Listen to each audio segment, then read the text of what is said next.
documentary by a Chicago filmmaker offers a behind-the-scenes view of campaigning, showcasing 3 female candidates who ran in 2018.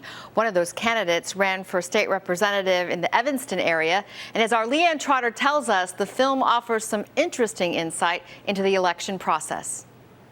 The film is called Represent. Filmmaker Hillary Batchelder was inspired to make this documentary during the 2016 election when she went into the voting booth and saw Hillary Clinton's name. As a fellow Hillary, I just had this moment where I looked down and I saw Hillary on the ballot for president.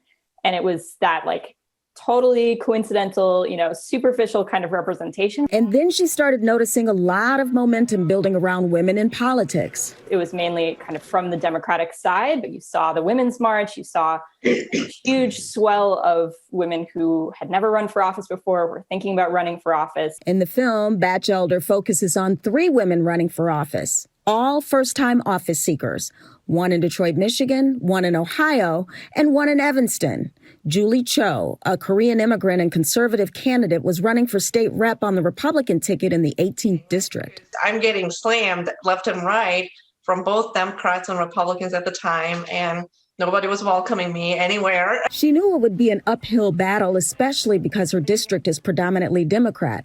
But she found out she was also highly judged because of her gender. It was the most brutal 2 years of my life. And surprisingly, the majority of women she met told her they let their husbands do the voting. The first question most people, when they met me, was like, is your husband okay with that? As we are just days away from the 2020 election, Batchelder wants people to know that voting is one of the most important things you can do in a democracy. If you're not running, what are you doing to break down those barriers? What are you doing to support those candidates? What are you doing to engage in democracy? The film Represent airs on PBS WTTW tonight.